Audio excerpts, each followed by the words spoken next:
Hey everybody, we are back for our noon session with Amelia Griggs. Amelia Griggs is a learning design and development specialist, instructional designer, writer, and entrepreneur. She's a self-published author of 9 books so far, and she will have 12 books published in 2021.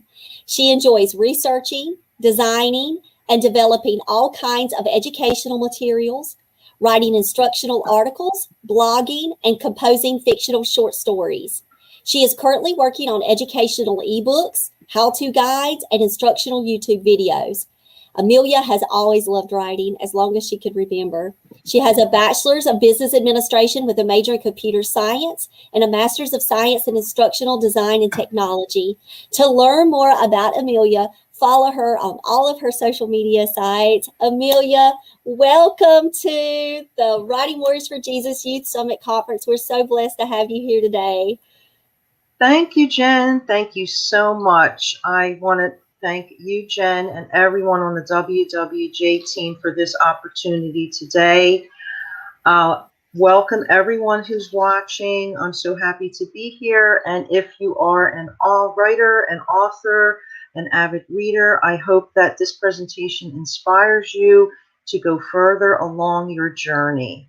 So I have a few PowerPoint slides to show you. I'm also going to show you my book shortly and explain about how I got ideas for books, how I switched over from full-time to freelance to being an author.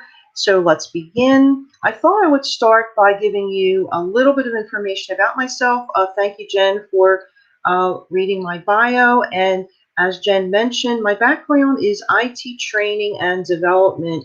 Over some 20 years ago, I studied computer science at Temple University in Philadelphia. And like many young people in college, I had no idea what I wanted to study. I knew I was interested in some kind of business, so I focused on that. And after taking the required computer class, I was hooked on computers and technology. So that's what I worked on for most of my career. I worked mostly in IT and healthcare and the corporate world, teaching computer classes and developing online courses and training manuals. And e-learning was booming around the early 2000s. So at that time, I started getting involved in online courses, and I went back to grad school and studied instructional design, completed my grad school over the course of 7 years, part-time in the evenings while working full-time during the day and taking care of family. So how did I transition from IT training and development to writing and self-publishing? So on this slide, I wanted to talk a little bit about the love of writing. So if you're like me, you love writing. I've always loved writing, even as a young girl, but back then it was thought of as a hobby. I continued writing any way I could for fun, in journals, in my job, writing instructions for computer classes and training manuals. Of course, in the back of my mind, I wanted to someday expand that, get more creative, and maybe publish some books. In 2007, I crossed the bridge from full-time to freelance, and I found a position as a freelance instructional designer. At that time, I was a jack of all trades in my IT job, and I decided I just wanted to focus on instructional design, developing online courses. So the freelance position allowed me to spend more time with my family and more time to write. I continued to work in the corporate world, working freelance, and many times near full-time hours. I did work for about 4 years, returned back to full-time until I went back to freelance in 2019. So I would say, to become an author, you do have to take a leap of faith. It's sometimes scary to consider leaving a full-time position and moving into the author arena. That's why I would recommend doing it slowly on the side and grow from there. That's what I did. Over the last 10 years, what I did was I wrote online articles, short stories. I always love rhyming, so I also, considered writing the children's books. And Then I started joining different organizations, which I would highly recommend. Example, I on LinkedIn, and this was going back around 2013, 14, I joined a group called Aspiring Authors monthly contest. And what it was is flash fiction stories, and the organizer would give us a topic and maybe a prop and ask us to write a short flash fiction story. And then each month, it was exciting. She would pick out, 1 to 3 stories as the winners, and at the end of the year, she took all the stories and worked with another woman, and they published it in a real physical book. I thought that was like the coolest thing in the world. So I decided, I want to learn more about how she self-published this book. I also joined an organization about 6 years ago called the Society of Children's Book Writers and Illustrators. That helped me find a local critique group for children authors. And I was exploring different genres at the time, and that's when I wrote my children's stories to bring to these meetings. And these wonderful children's writers critique my stories and help me with the rhythm of the rhyming, etc. So I do want to tell you that I explored traditional as well as self-publishing. The reason why I decided on self-publishing was I found pitching ideas to agents was exhausting, extremely time-consuming. So I decided, you know what, I'm going to give self-publishing a try. It would be an experiment for me, and it turned out to be an excellent experiment. So how did I decide what to write? So my first series is a Microsoft Office book series of tips, tricks, and shortcuts, which I'm going to show you in a few minutes. The reason I did that is because the course I was taking at the time explained, one option would be to leverage existing material that you have to create, say, like in this case, a business book. And I was thinking originally, maybe I'll write a historical fiction novel, but that's a big undertaking, especially for an unknown author. So I still want to do that someday, but I thought, because I was working full time at that time, why not leverage existing material? I knew it was going to be easy to market. Microsoft Office is one of the most popular applications in the world, and it was related to my career, which helped my audience trust that the information I was providing to them was information that I was experienced in. My second series, and I want to mention that the Microsoft Office books were like a series of 3 books, and that was between 2017 and 2018.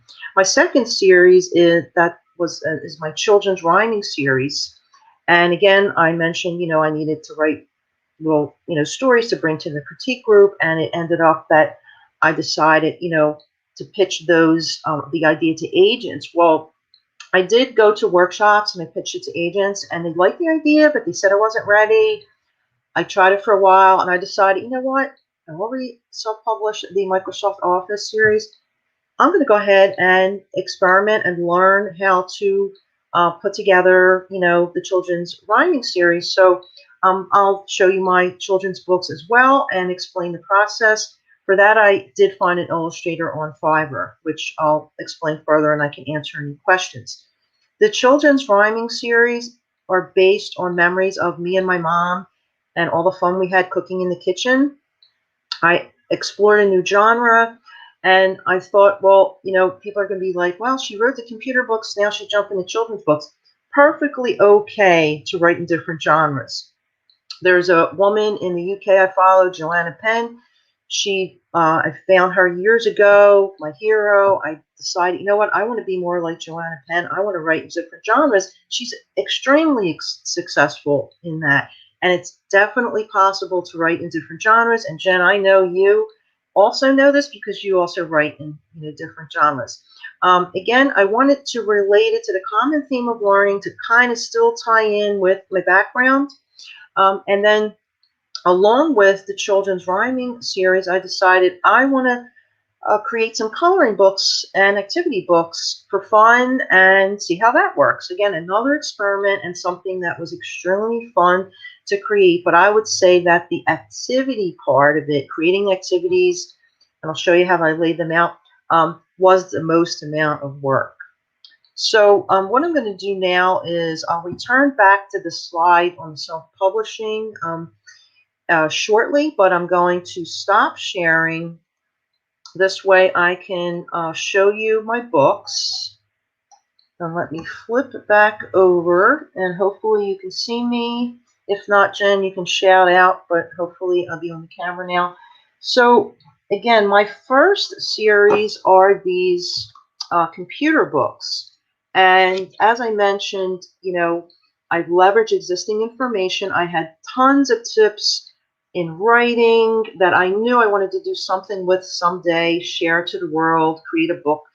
And I love creating training videos. That's part of my career. So I decided, along with the short chapters, I also created training videos to go with each chapter. I have a YouTube channel.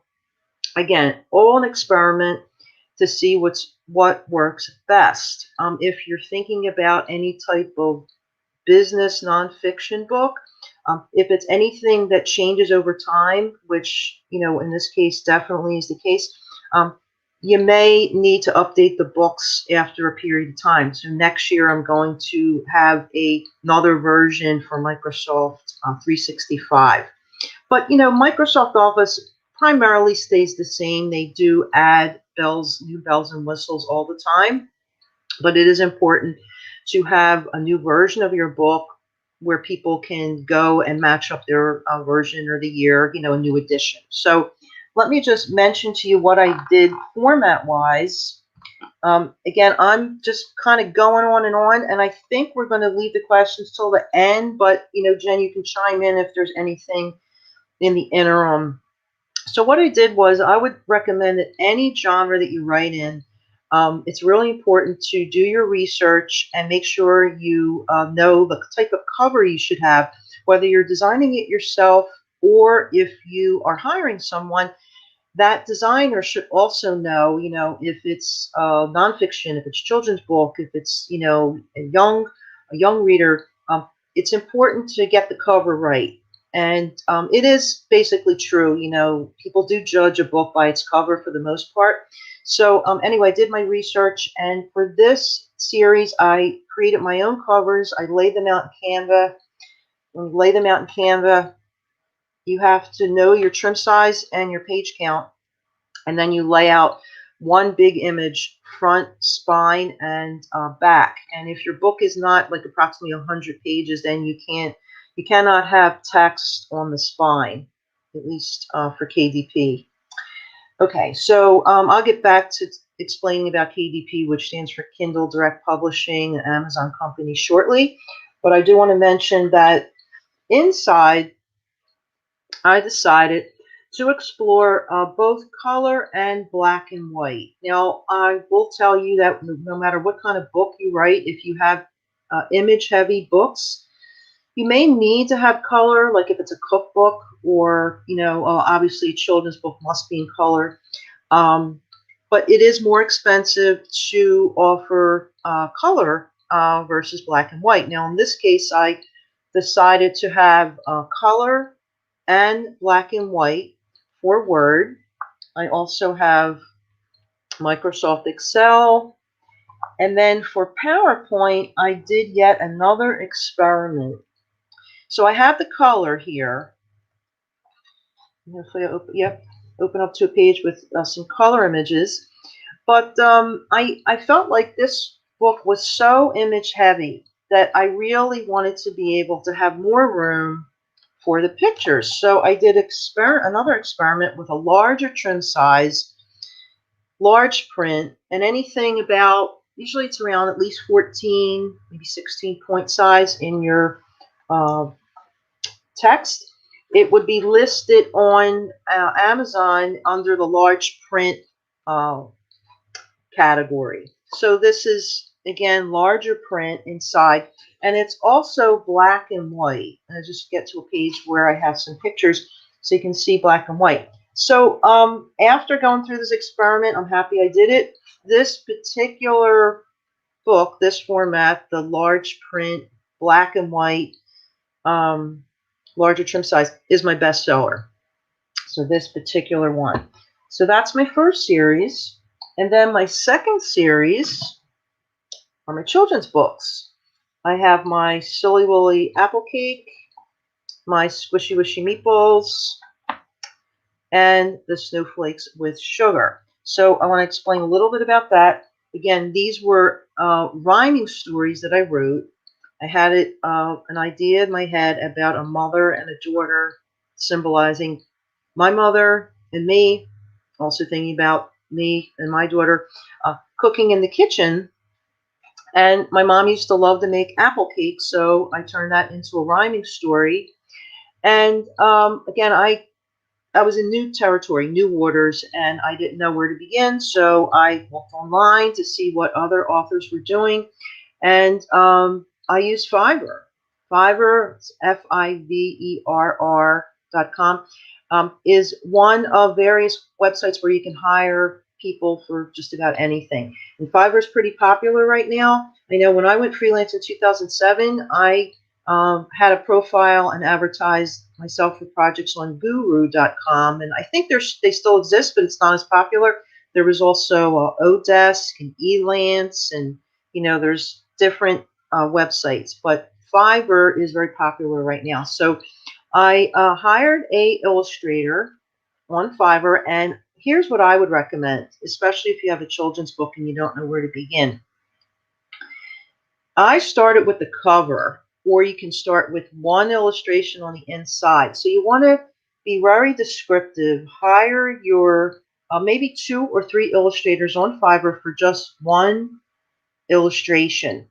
It could be, again, the cover. I did have her start with the cover. I explained, well, first of all, I want to mention that you want to definitely look at a lot of samples that the illustrator has to offer, say on Fiverr or in their portfolio. And you want to make sure that the style is a good fit for what you're looking for. The facial expressions, the props, the colors. If it's a good fit and you feel right about it, then pick 2 or 3 illustrators that you like.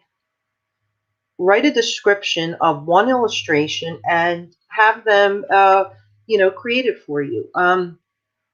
My illustrator is in Indonesia. You could hire someone from the United States. It's going to be more expensive than out of the United States. She did such a fabulous job with the cover. Actually, this particular book, she just redid the cover for me. I changed the cake, I made it more decorated, and I have Bella, who's my main character, and the mother's Mia. Bella is juggling apples and having fun. So I'm going to be re-releasing this book later this year. But anyway, my illustrator did such a fabulous job that I decided she was for me. It was a perfect fit. So she did about 5 or 6 illustrations at a time. So what I would do is, this is the kind of thing that eventually I will have a worksheet and I can help people if you want help with it. To have a worksheet and write out page 1 through 20, 25. Children's books are typically about 30, 32 pages. So you want to have about 20, maybe 25, maybe not even illustrations. Write out your pages, the words on the page, and exactly what you want to see on the page. In this case, I explained I wanted a mother and daughter. She already had some characters that had a similar face. So I said, I like that character, I like that expression. Are they going to be happy? Are they going to have their hands positioned a certain way? What props do you want? Is there anything on the table? Is there anything on the background? You don't have to describe everything because you want to give them some creative freedom, but you want to be pretty, explain it in a way that they're going to understand exactly what you want. So I went page by page and I explained what I needed, and it was a match made in heaven. So I'm very, very happy with my illustrator. So I'll read a couple passages from my one of my rhyming stories in a moment. I also want to show you my next series. So after that, I decided I was still working full time, exhausted. Full-time job was stressing me out. I look forward to writing and creating at night because people are like, well, how are you doing that? You're working during the day and you're writing at night. Because if you love to write and this is your passion, you're going to look forward to going to your computer at night after dinner and writing and creating. That's what happened to me. So this is the companion coloring and activity book for the apple cake book, and I'll show you each one, and then I'll have a peek inside. And then for the squishy wishy meatballs, I did a pasta and meatballs theme with math activities. I don't know if anybody knows Danica McKellar. She used to be Winnie on the Wonder Years, and she's like a math whiz. So I've been trying to get in touch with her to show her my book, because another a great marketing strategy is if you could find a celebrity, they do shout outs now for books. Costs a little money, but it's a little strategy there. My third coloring book is holiday themed, and that goes with my Snowflakes with Sugar. And the Snowflakes with Sugar is the Italian cookies pizzelles. My mom, we always made pizzelles every holiday. So again, I'm just kind of going on, Jen. I'm going to read a passage from my Silly Willy Apple Cake, and then I'm going to flip back over to my slideshow to tell you a little bit more about self-publishing. But let me read a few lines here. So,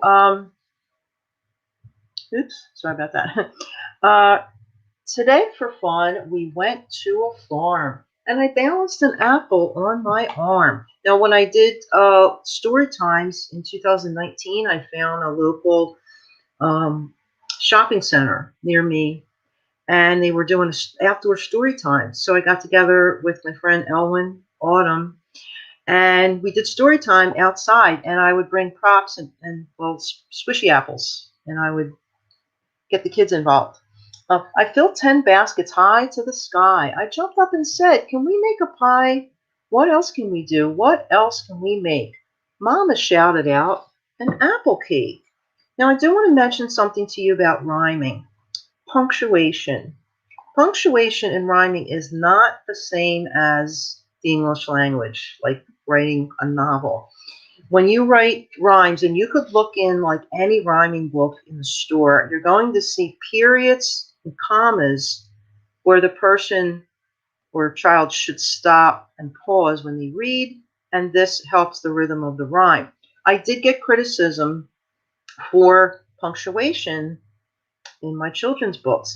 I did make some changes. This is actually an original one. I don't know if you could see this or not, but Mama shouted out an apple cake. I got a specific criticism that apple cake should be in quotes because Mama was reciting it. So it really is based on what it, how you write it, and the style. The important thing is if you use periods or commas, be consistent throughout the whole book.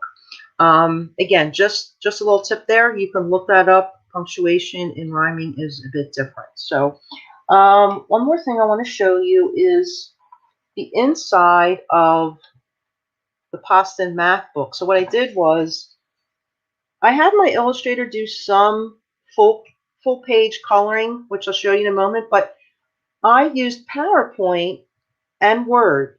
PowerPoint to lay out, I created like a template for myself for the lines for tracing, and then I found images of different types of pasta, and I have like counting for each number, 1 to 10, and raviolis. And then I created these, here's a coloring page there, and matches with my Squishy Wishy Meatballs book. And then I created these activities for kids. And again, I did it in PowerPoint, and then I saved all the images as one image, PNG file, transparent background, and then I had all the JPEG images. And in case you're wondering, well, how do you lay out a children's book, whether it's the coloring book or rhyming story or any kind of children's book? So I found a video online where a woman used Microsoft Word, and because I just absolutely love Word, I decided, you know what, this is easy. You have to get your page layout size correct. So if your trim size, is 8.5 by 8.5, like a square book, it's important to know that the size of the Word document has to be a little bit bigger, not the exact. It has to be a little bit bigger. because you have to be careful of the bleed. All these images have to go to the edge of the page. There's always a possibility that when they cut it, things could get either cut off or so there's a bit more involved in that. But in Word, I would insert each of my JPEG files in the document, encompassing the whole page. Again, I'll have a video on this.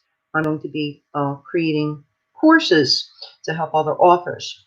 And you add all the images in Microsoft Word, and then the pages that have words, like this is my recipe in the back, so I have recipes in the back of all my books. That would be just, a page in Word with text. And then you're finished, you proof it 100 times, save it as a PDF. If you're doing ebook, you have to convert it into a different format. And it's not extremely difficult. I would say it's just different steps that you have to learn like anything else.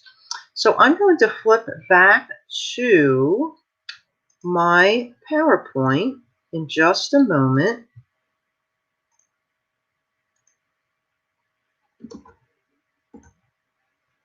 Okay, so just a couple more slides, and I'm just checking the time. The self-publishing process. So I used KDP, which stands for Kindle Direct Publishing, for all my ebooks and paper book formats. KDP is free to create as many book titles as you want, although the investment that you'll have to make is with a children's book, the illustrator, and if you need any help formatting and proofreading. I also decided to try hardcover versions for just the rhyming stories, my children's books.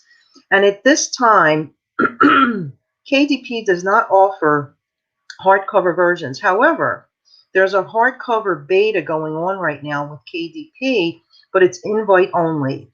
I just recently got an invitation, so I am going to explore the hardcover option on KDP.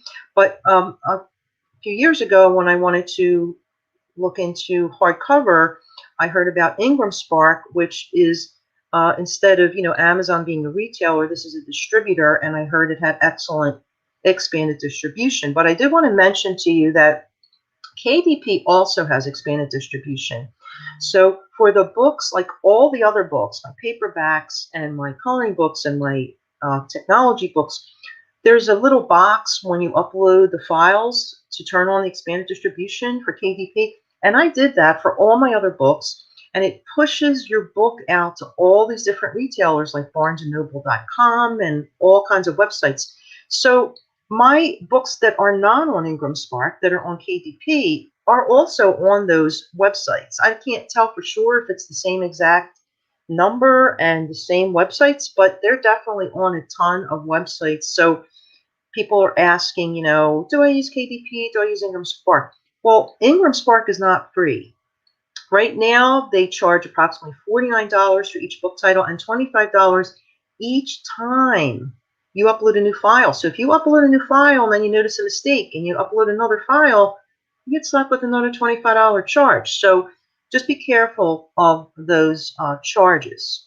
So questions at the end. You can ask any questions you want, and I'll be happy to answer. I do want to tell you about my exciting new series that's coming soon. Over the past 5 to 6 years, everything I've learned, I've written down. I've always took notes forever, school, everywhere.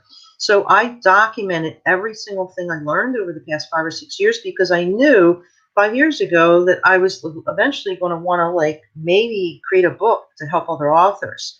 I like to think ahead, and I would highly recommend if you're creating a book, think about a series. A series is an excellent marketing strategy.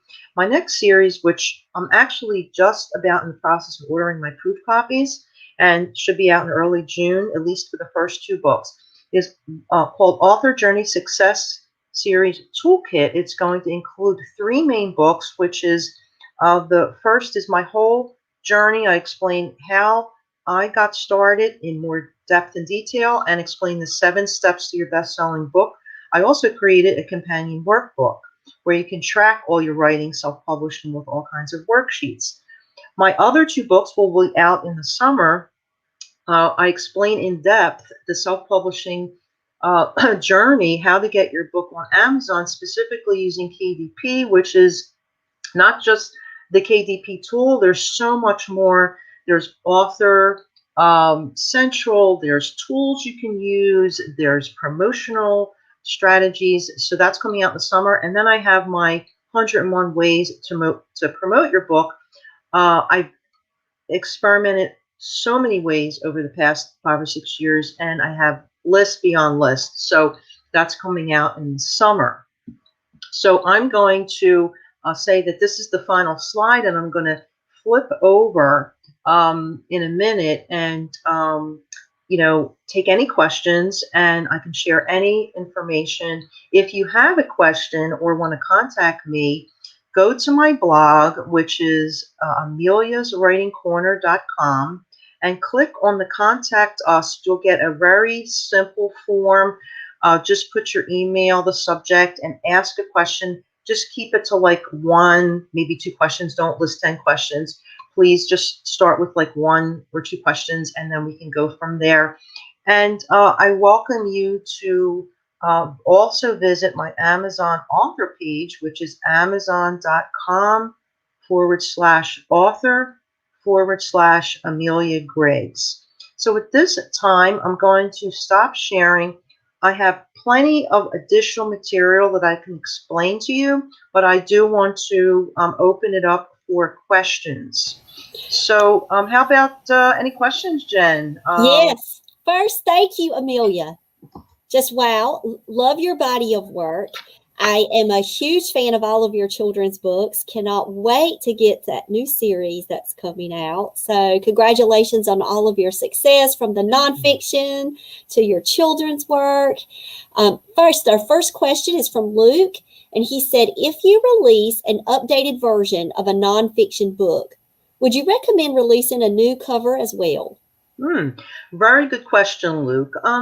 I would say it's probably a good idea to enhance it in some way. You don't have to drastically come up with a new design. I'm actually deciding for my nonfiction, computer books, how much to change here. Now, I would say consider this. How is your book doing now? Is it doing well? Because if it's doing well, then you probably don't want to drastically change the cover, right? Because if it's working, then only maybe some enhancements. So my computer books, I would say out of all my books, I do want to tell everyone, these books do a lot better to sell than the children's books. I'll tell you why. The children's book arena is saturated, heavily saturated. To get your children's book known, not only do you have to jump up and down and go to every possible author event that you know of, you have to have it be unique, different, and special, diverse, a lot of things. For the nonfiction book, I'm not sure what your topic is, but if it's a popular topic, you could run Amazon ads and do a few posts here and there, and it hopefully will work well, and it will be easier to market. I would say, to answer your question, so I'm going to re-release this, and I touched it up. Like I said, the cake's going to be a little different. Bella's going to be playing around with apples. So you want to make it more appealing. If your nonfiction book is doing just okay, and you want to, give it more attention, then I would recommend do something more exciting about the cover. What could you do? Do your research. I have in my upcoming main book, the Author Journey Success Series, I explain how to look up on Amazon best-selling books. Look at their covers, look at their categories, learn from them. Not that you have to copy them. You want to do what they're doing, but do it better. I hope that answered your question. Love it. So we've got Nick in the audience, and he was sharing that he's written some children's books for his boys, and now he feels inspired by your presentation. He's going to publish. Oh, that's great. Thank you so much. Super, super awesome. Do it. Absolutely. So one of my questions too, you showed your interior layout that you had, and you said you use the box at the end, the text box, to pull in for your recipes. When you're on your page with your JPEGs, are you adding in just Word text boxes there? Not necessarily. So I can even pull up, if you wanted to, I can show you um, one of my children's books and how it's laid out. So, but first I'll just kind of show you from here. So opening the book, and I'm helping a couple people with children's books, and it gets a little tricky with children's books. You have to make sure well, actually all books, right? Even, what's on the left and what's on the right, and what's on the back, and the odd and the even number pages. So this is, imagine a Word document. No text boxes, just text as you would type it in Word, insert an image. So I took the cover and I did a circular crop in my other favorite tool in the whole wide world, Snagit. If I could be a Snagit representative, it's made by TechSmith, which also makes Camtasia, and I use Camtasia for all my software training. Camtasia is a very robust tool, but guess what? I have a Camtasia tutorial on my YouTube channel. I need to create a Snagit tutorial. But anyway, getting back to this. Text, image, text. Okay, next page. Just text. Also, dedication page. Just text, no text boxes yet. Blank page. Oops, blank page. Starting with the full page illustration, I say insert picture from image. I pick the JPEG image. I also, important, on pages where it has to go to the edge, you can't have the margins like you would on a page with your text. So on a page where you have your text, you might have your 1-inch margin, right? But then you have to change up the pages with no margin, and you take the image, with your little corner handles, keeping the aspect ratio and retaining the aspect ratio, so there's no blurring of the discoloration, distorting of the image, and you outstretch it on the entire page, and that's it. And then you do the same for all your rest of your pages. Now the text is embedded on the image, so yeah, I don't have to worry about putting this text. Now some people do children's books different. They do like an illustration on one side, text on the other. You can do that too. But no, what I did was, when I worked with my illustrator, I gave her the exact text. You have to be 1,000 times sure that your text is correct. I did have, 1 or 2 typos, and then I printed it. That's what's good about KDP, right, Jen? I mean, print on demand, outstanding. I don't know about you, but I do not want to have a garage full of 20 boxes of books that are that are already printed. I know authors get excited about that, but what if there's a typo, or what if you want to change something? You're done. You got to sell those thousands of books before you can change it. So picture, and then I have my recipes, right? So then you're just in Word, and you just type your text in Word. That's it. So Sherry gave a shout out. She said, I really love the supplemental books that you've created for your work. So yes, just amazing collection. Thank you, Sherry. For sharing that. Now, Anne has a question. Have you tried getting your books in bookstores, and how do you maximize your return there? Excellent question. Now, I'm assuming you mean physical books in the bookstore where they want to purchase it and carry it. So it's not easy to get your children's books in bookstores. I have seen, on author groups and Facebook where, you have authors that have book signings. So for myself, what I did first, and this is something to start with that I would recommend, is, first of all, take a few copies, because when you get your book done, you want to order your proof. It's perfect. And order like a dozen copies. There's going to be a couple family members that are going to want it, some friends buy it. You want to keep a copy in your car. I have a nifty little, no lie, I have a nifty little bag there, a zippered bag. You want to keep them in your car. Why?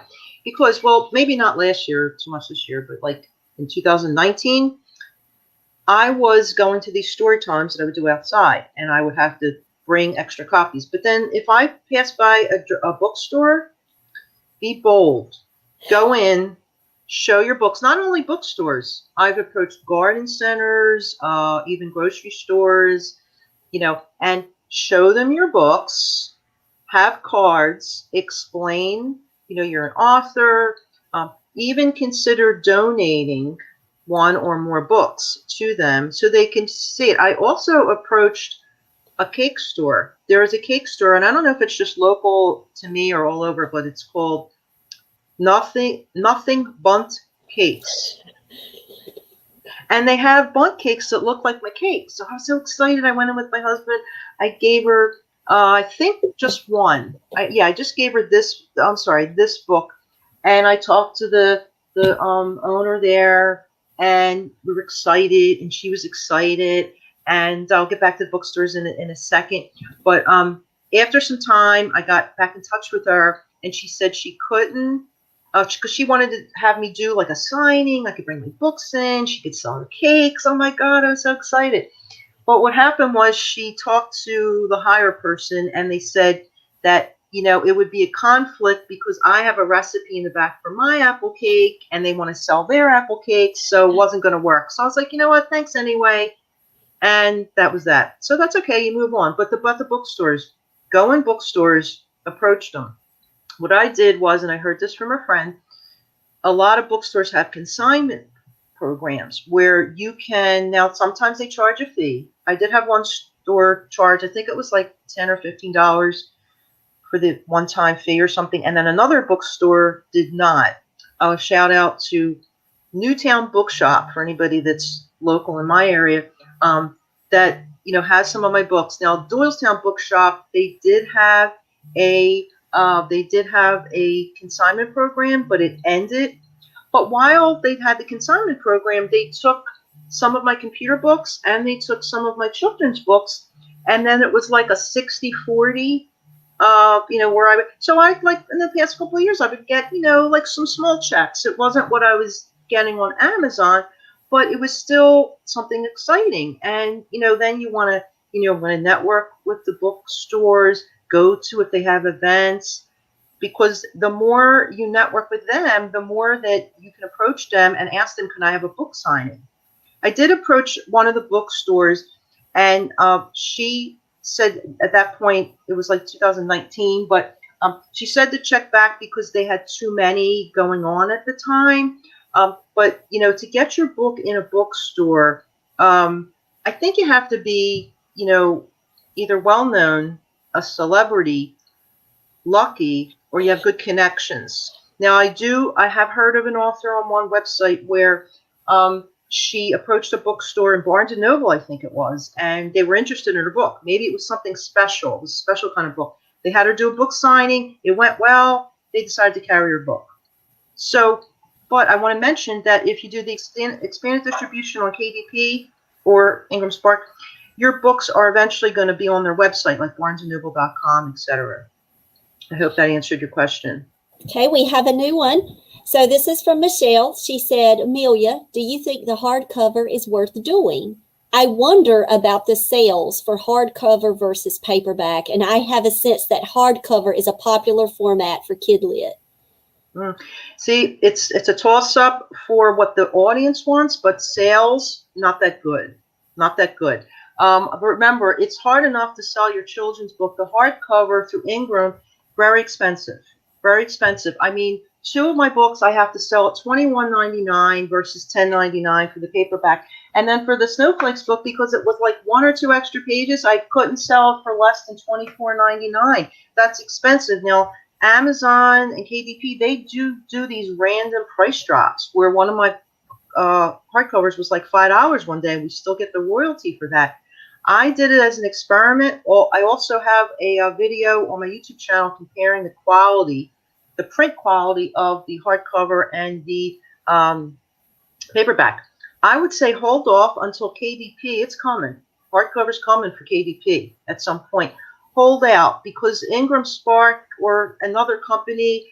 Also, watch the vanity publishers. Don't spend $5,000, $10,000 on these vanity publishers.